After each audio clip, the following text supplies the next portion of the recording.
Y entonces voy a hacer una brevísima pincelada de la historia para ubicar a Francisco y después ubicarnos nosotros en el hoy. Porque Francisco respondió al hoy de su tiempo. Y nosotros estamos llamados a responder al hoy de nuestro tiempo. No vamos a responder al estilo de Francisco, porque era otra época. Acordémonos que Francisco es del tiempo del medioevo y casi entradito recién el medioevo, ¿no? Que viene del siglo V al siglo XV, más o menos, porque tampoco no hay una cosa tan exacto. ¿Y cómo era esa época? Y había una gran diferencia social. Por ejemplo, estaban los señores feudales, reyes, emperadores, príncipes, los grandes señores de grandes extensiones de tierra, y nosotros con lo mínimo. No le alcanzaba la jubilación mínima, no había jubilación, pero no importa. No le alcanzaba, eran los nobles y los vasallos, los nobles y los esclavos, ¿no es cierto? Era la gran diferencia. Francisco era de la familia de los burgueses. Su padre era un rico vendedor de telas, los compraba en Francia. Por eso es que dice que su madre Pica, decía Donna Pica, era de familia noble. Y Francisco como adquirió un poco de las dos raíces, ¿no?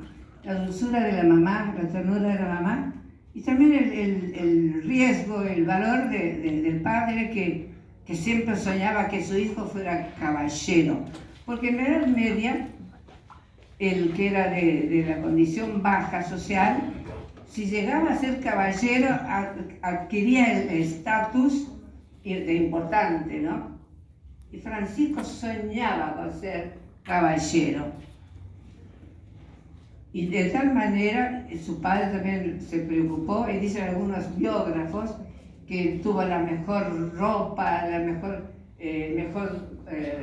dosel y demás, preparándolo para cuando ya él se enrolara como caballero, que velara las armas de noche. Pero entre tanto Francisco estaba enrolado con toda su juventud con los jóvenes de su tiempo. No era distinto a los demás, al contrario, era el alma de la juventud, era el juglar. En esa época hoy diríamos los cantantes callejeros, en aquella época eran los juglares, los trovadores. De tal manera que cuando Francisco después se convierte, él con los frailes como los patos detrás cantaban: todo hombre simple lleva dentro un sueño, con un amor y humildad podrás realizarlo. Vamos a volver a cantar. Eso lo pasa en la película Hermano Sol, Hermana Luna, porque le había quedado en el alma de ser trovador. Entonces quería ser trovador de Cristo, pero pasó mucha agua bajo el puente. De noche iba cantando al amor, hoy diríamos en los balcones, ¿no? Y tenía seguidores, porque Francisco tenía plata, su padre era rico. Y cuando ya se enroló y pudo lograr entrar como caballero del rey, porque en esa época también otra característica, el gran enfrentamiento en la Edad Media entre la nobleza y los vasallos, entre los señores feudales, con el Papa mismo, que también era un señor feudal, la iglesia rica de poder, porque la ambición de poder parece que es congénito con el hombre. También la iglesia en ese sentido tenía poder. Claramente se peleaba por tierras, como igual que el rey, como los señores de las distintas ciudades. Y Francisco se enrolaba en uno u otro, porque también había que demostrar que su propio valor. Por lo general, él peleaba en favor del Papa o en favor de su ciudad, que a veces estaba confrontada dentro del mismo Asís, las luchas. Bueno, en todo ese barullo de vida, Francisco estaba enrolado, hasta que por fin le llega el momento como caballero de ir a luchar por el rey. Vela las armas, dice. Yo leí un libro hace muy poquito que no lo conocía, no sé si ustedes conocen este autor, Hermann Hesse, aún es Hermann Hesse, es alemán, tiene unos libros preciosos. escribe muy bien, es muy paisajista, pero muy veraz. Tiene, por ejemplo, Demián, el lobo estepario, el peregrino, y descubrí el libro de San Francisco. Genial como describe realmente la época del medioevo y también la característica de Francisco. Y Dios nunca está dormido. Iba haciendo silenciosamente su obra en el alma de Francisco. Por eso qué importante que es nunca cerrar el corazón a lo que Dios te puede decir, aunque en este momento estés en crisis, no entiendas nada. Entonces Francisco va como caballero, su padre orgulloso, el pueblo orgulloso, porque este joven noble porque era rico, no porque tuviese la categoría de nobleza. Pero resulta que en la primera salida además es herido, se enferma, se tiene que volver, avergonzado, vilipendiado por su padre, por sus amigos, por todos, el fracasado caballero. Y para un joven así, Francisco, también sufría, ¿no? Su madre lo amparaba, lo curaba, porque su padre hasta lo había puesto prisionero en la propia casa. O sea, no le fue fácil al chango este, ¿no? Estaba también el tema de las cruzadas. En la Edad Media era la época en que todos querían enrolarse para luchar y rescatar el Santo Sepulcro en poder de los turcos. Y Francisco eso también le gustaba. Pero es de aquí que las cruzadas no eran tan santas.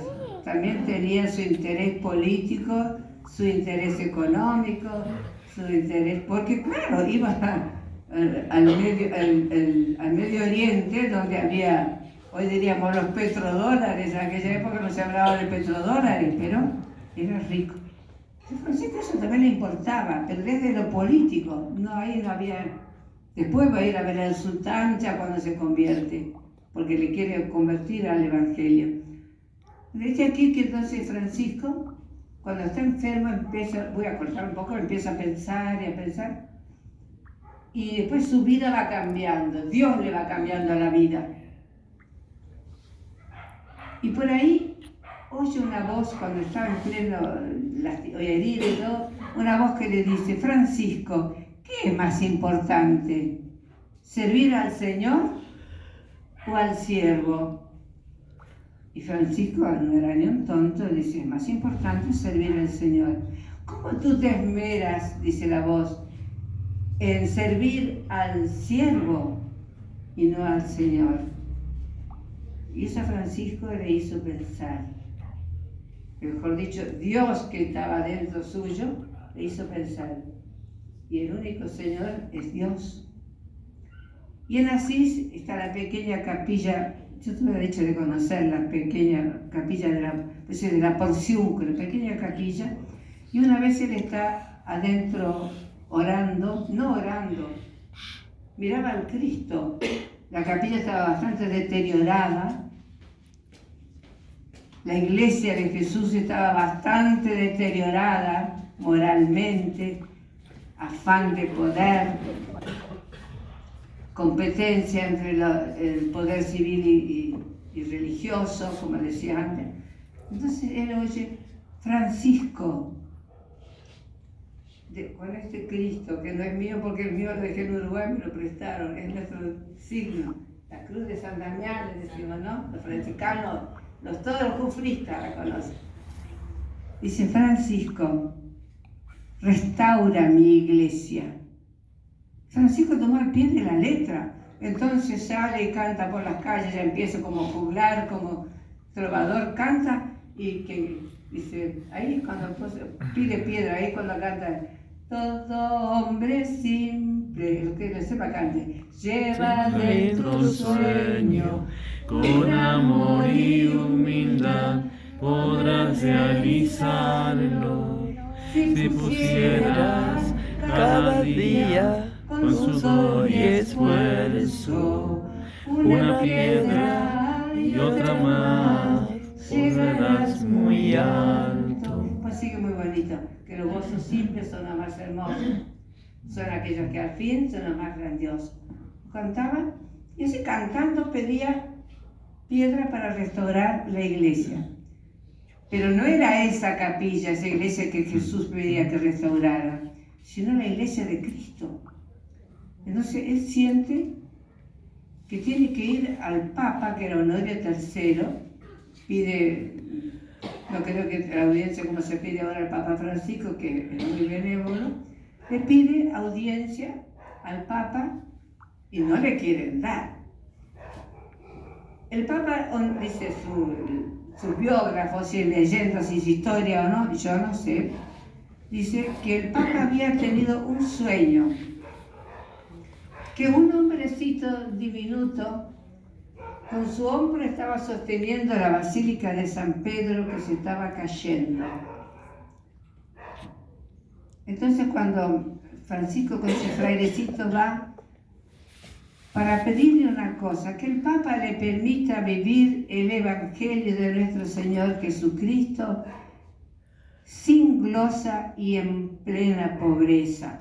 En aquella época esto era una bofetada para toda la sociedad que hemos descrito, ¿no? Por eso dice un poco hincapié en el medio. Más vale que no le quieren dar el lugar para que el Papa, el pobre fraile. Entonces cuando el Papa lo ve, dice, por favor, hagan pasar. Yo he tenido un sueño, este es el hombre que yo he visto en un sueño.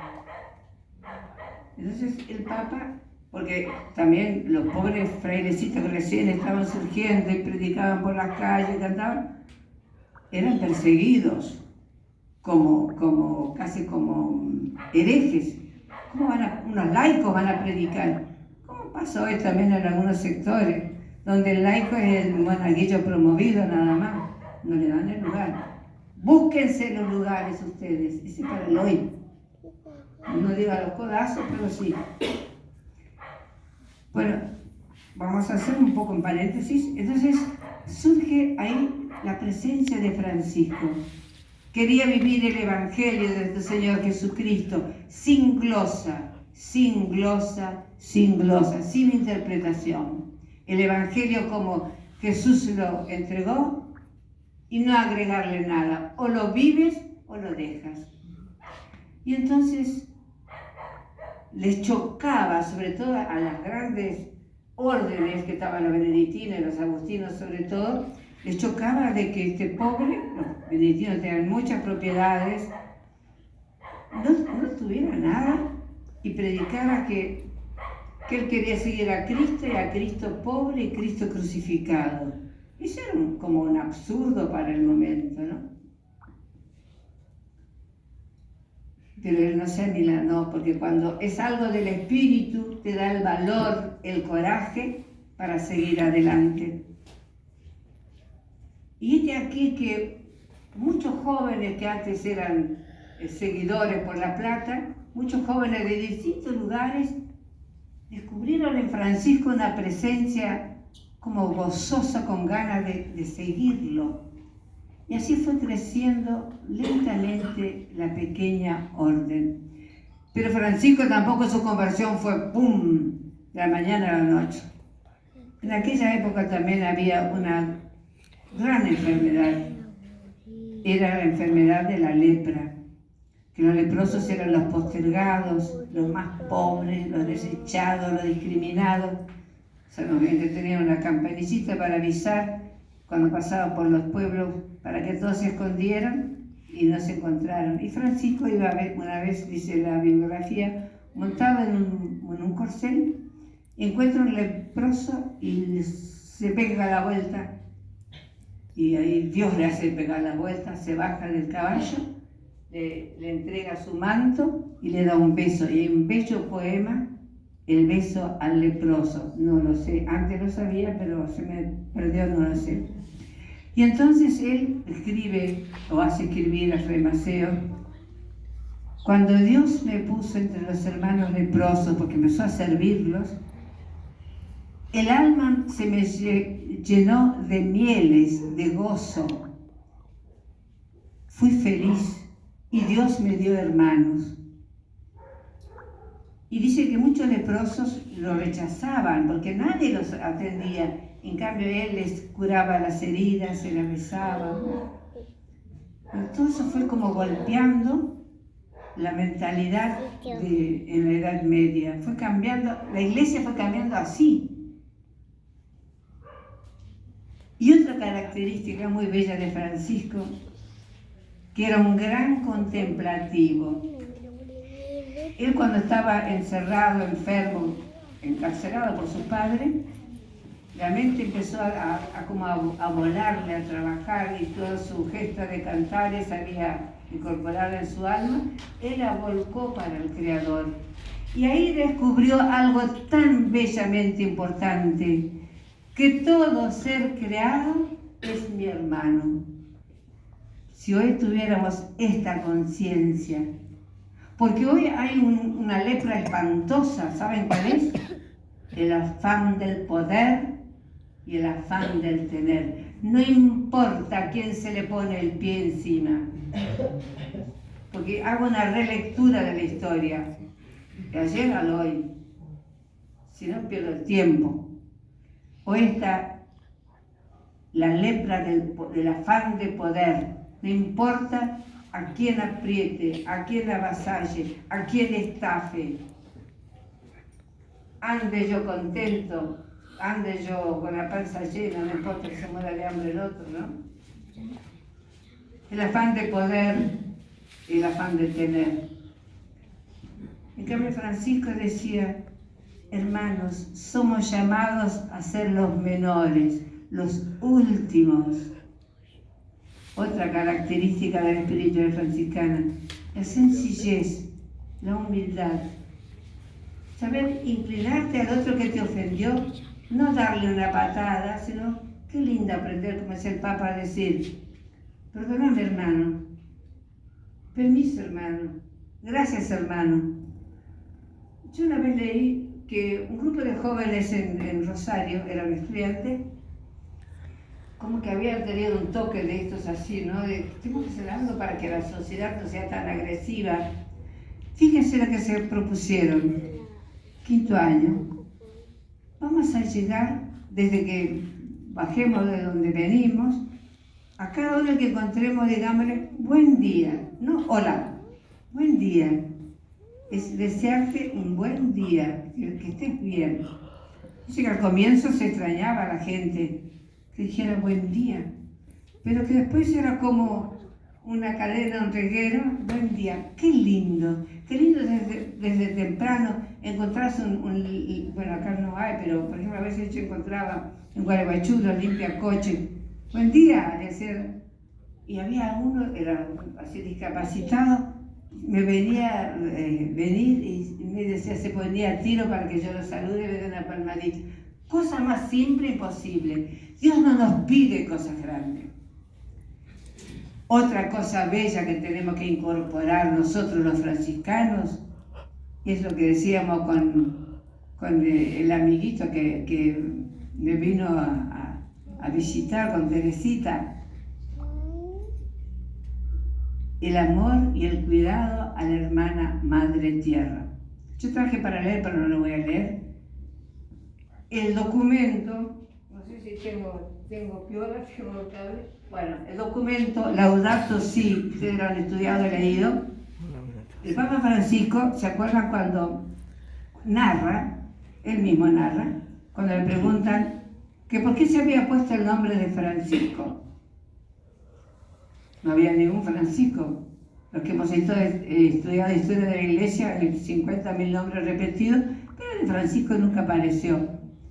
Y yo ingenuo muchas veces decía, ¿por qué no pondrá nadie, se pondrá Francisco? Y dice, cuando estaban haciendo en el cónclave, él había tenido una gran intervención previa, y Dios prepara el camino como preparó a Jesús con Juan Bautista.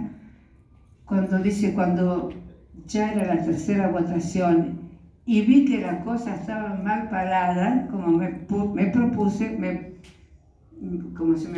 dispuse interiormente, y al lado tenía el cardenal de Brasil. Ustedes han escuchado cuando salíamos por todos lados. Le dice,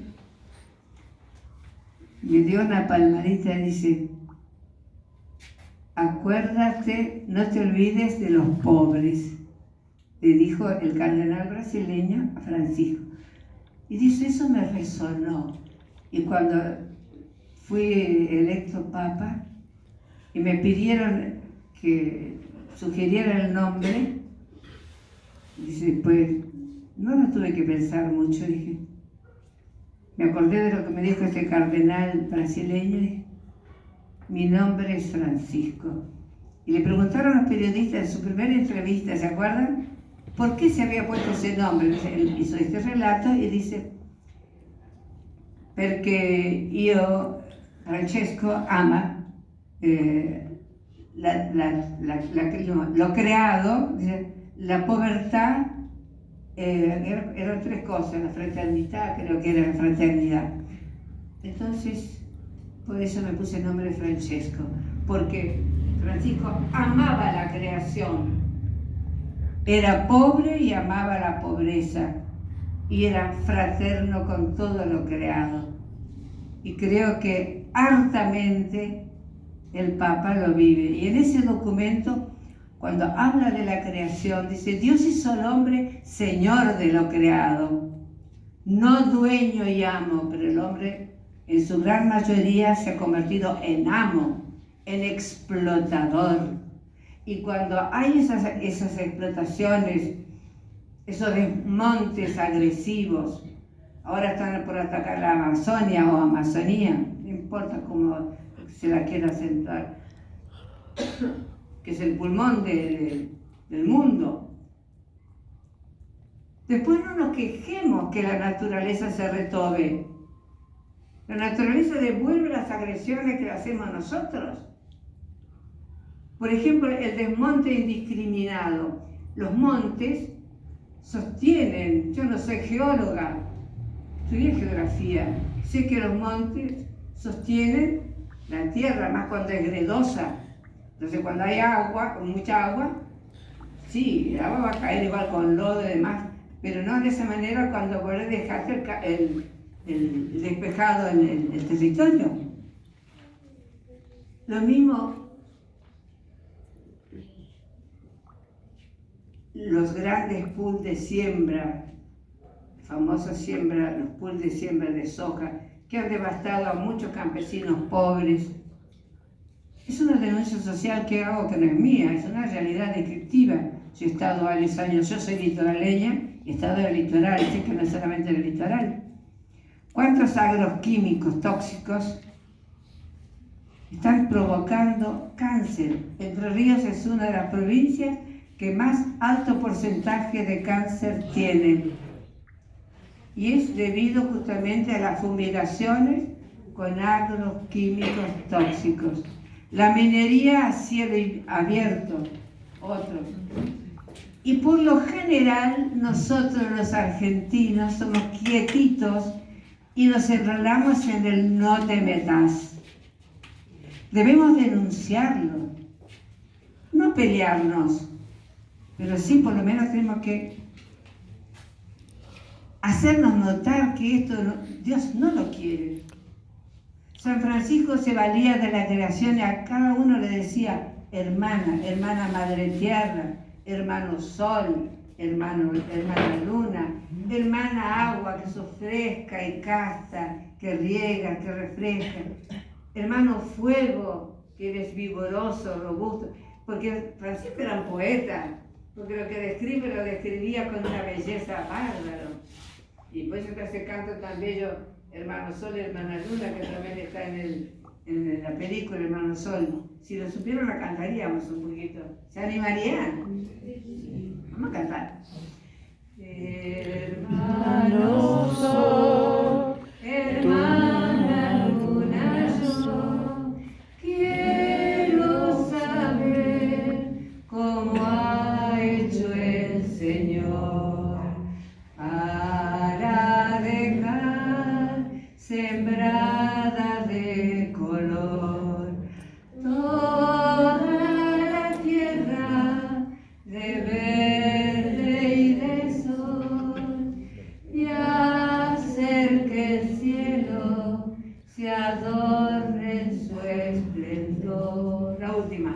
Hermano sol, hermana luna yo. Adiós por todo. Adiós por todo. Las gracias quiero dar.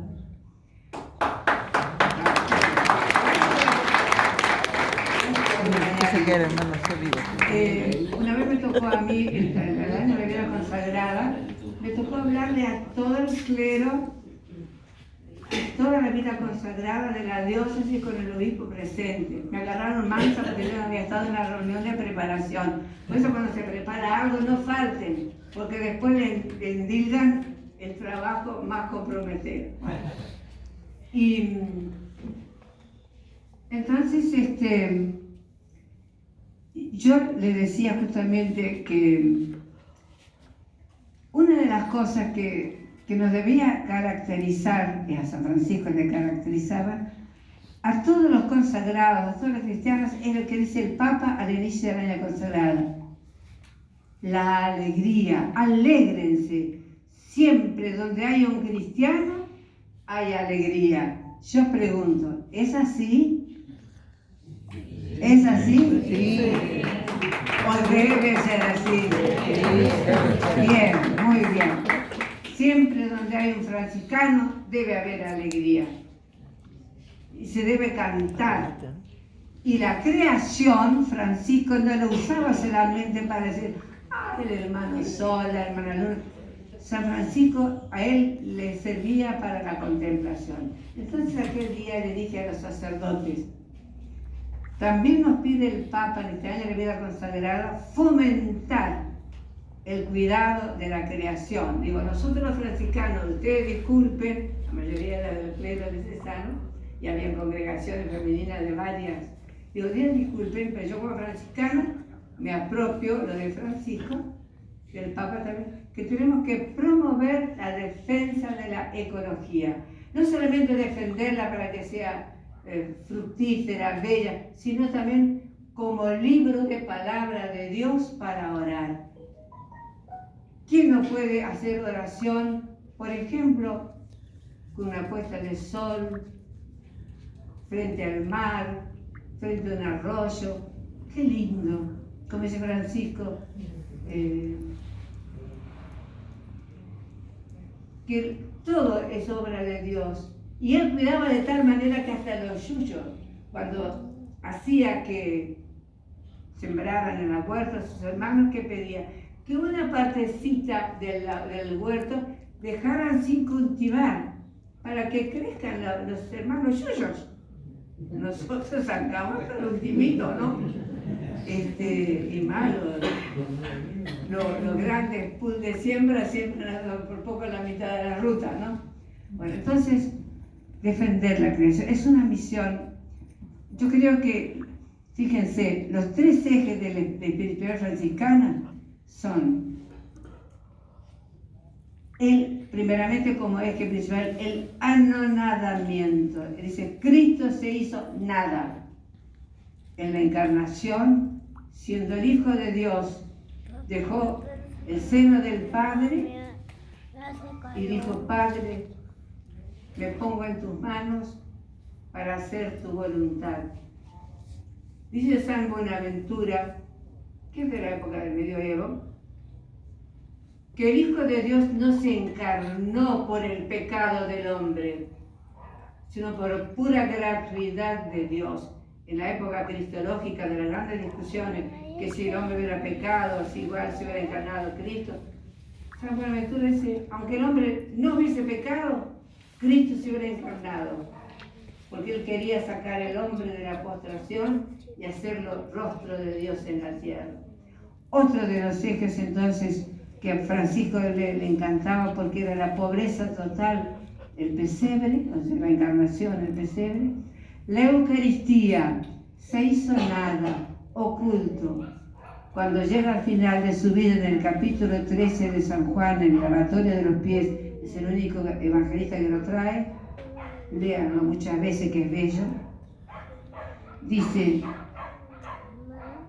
Jesús, que había amado a los suyos, los amó hasta el fin. Entonces, compartió la cena,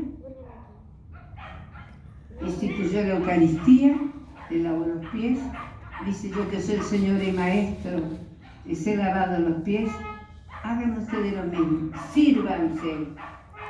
Y cuando instituye la Eucaristía, después que le entrega este mi cuerpo, este mi sangre, le da la Eucaristía, quiere quedarse presente, síganlo haciendo en mi nombre. ¿Qué es más oculto, más misterio de fe que la Eucaristía?